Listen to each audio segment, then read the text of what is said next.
We welcome you back here to Columbus, Ohio. Tom Ebel, Robby Donahoe, as we continue our coverage with HailState Hoops at the women's Final Four. We're on the concourse of Nationwide Arena right now, as it's very nearly Judgment Day now for Mississippi State. Coming close, coming fast. Taking on a battle of the one seeds all around, and so Mississippi State taking on Louisville. Louisville being the ACC tournament champion. Right. It is going to be a slugfest on Friday between State, Louisville, UConn, and Notre Dame. All 4 one seeds. What do you expect? They're one for a reason. Yeah, they're one seeds for a reason. But these two teams are, Louisville and Mississippi State, very similar styles. That they play tough defense, they can score, they can shoot the ball well from the perimeter. At practice today, though, for Mississippi State, unlike Louisville, they didn't open their entire practice. State only had the first 15 minutes of the practice open to the media, and Louisville opened the whole 2 hours up. What do you think that was about? Maybe it's about, you're not going to find out anything that isn't already on film. Sure. Maybe. I'm not sure. But State did the same thing in Kansas City, only the first 15 minutes. Right. There's really not much to it, I don't think. There really isn't. You know what? There is something to Mississippi State and confetti, though. We continue to bring it up with the Bulldogs, that they want to be the ones to be underneath the confetti winning a national championship. Yeah, we don't want to put the horse ahead of the buggy here, but the fact that the Bulldogs have a good enough team to finally bring home the school's first team national championship, they're talking about the fact that they want to be the ones holding the trophy and having the confetti fall on them this time around.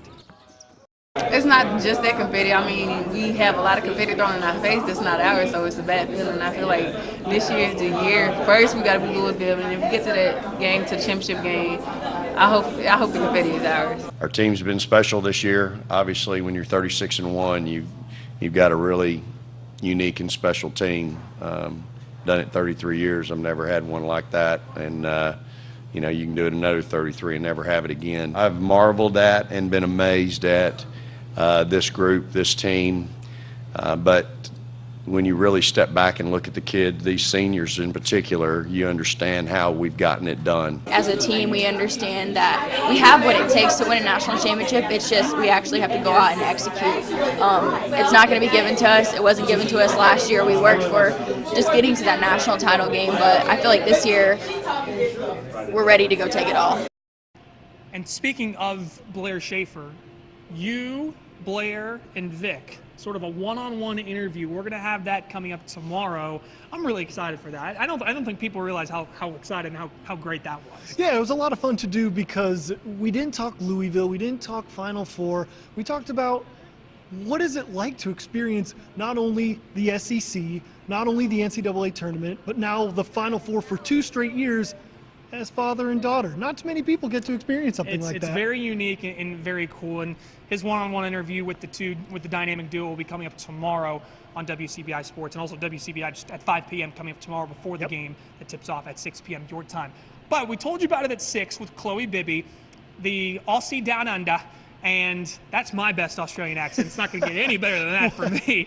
But she's a fascinating story that I don't think we've really had a chance to uncover this year. No, as a freshman, she's played some valuable minutes throughout the season, but imagine, Robby, you have an offer from Mississippi State, you live in Australia, she played, I think, with the national team over across the Pacific Ocean, but imagine getting up, leaving your family, leaving your home country to come play college basketball hoops. It doesn't get any better than that. The Final Four is one of the world's biggest stages, but for MSU freshman forward Chloe Bibby, it's another experience on the globe we call home. The Australian native has gone from down under to the national semifinals and has become a part of a second family. It's been amazing. It's been nothing, I could have expected. Everything is it's all completely different from home, and I don't know, I'm kind of just trying to take it all in. Obviously I get homesick just because it's kind of a culture shock. It's 2 completely different countries. Like, I am on the other side of the world, but everyone at Mississippi State, it is a family, and they made me feel really welcome, so it wasn't too hard to adjust. I can drive home. She can't drive to Australia, so I can only imagine what it feels like for her. She really has to be a strong individual to be that far away from her parents. The parents won't be too far this weekend. Bibby's parents have made the trip to the States to watch their daughter compete for a trip to the national title. I was like, guys, I'm going to be home in, a month. You don't have to come all the way over because it's a 14-hour flight from LA. So that's a long time up. But they're like, no, we want to come over and experience it all. So I was like, well, I'll see you soon. Bibby brings a versatile game off the bench for the Bulldogs, but she also brings a new culture to her teammates while answering some, well, very interesting questions. Everyone always asks if we actually ride kangaroos, which obviously we don't. Like, do you guys ride deer? No, like that is a bad question. But there's a lot of just imitating my accent, a lot. She'd be like, cheers. Then be like, hi, mate. I'm Chloe Bibby and I'm from Australia. No one does it great, but they all give it a crack, so I just applaud them for that. And she was like lingo from over there. I'm like, what is that? What does that even mean? Like, what does that mean? She like explains it. While the lights will be as bright as Bibby's future with the Bulldogs Friday night, it's still the little things that makes her decision to come to Starkville worth it. I don't know if you guys have like Cookout here, but they have the best milkshakes in the world, so shout out to Cookout. That is probably my favorite part. That's probably the most fun I've ever had doing interviews here. Because, you mentioned, we've driven these stories into the ground, whether it's UConn, Morgan Williams shot, going 36-1 this year. Back-to-back Final Fours. Yep. All of that. We wanted to sort of apply a different method to our madness of, covering this HailState hoops team. That's a good way to put it. It's been a lot of fun doing so. So, that's Chloe Bibby. She's been great, and she's going to continue to get better and better for Mississippi State in the coming years. And I hope she is able to get her hands on some Vegemite. I hope so as well. For those of you who don't know, look it up on Google. It's an Australian delicacy. I've had it before. I'm not really a fan, but in Australia, it's really big. So go check it out. But coming up tomorrow morning at 9 a.m., we have a special WCBI presentation, Final Four once more.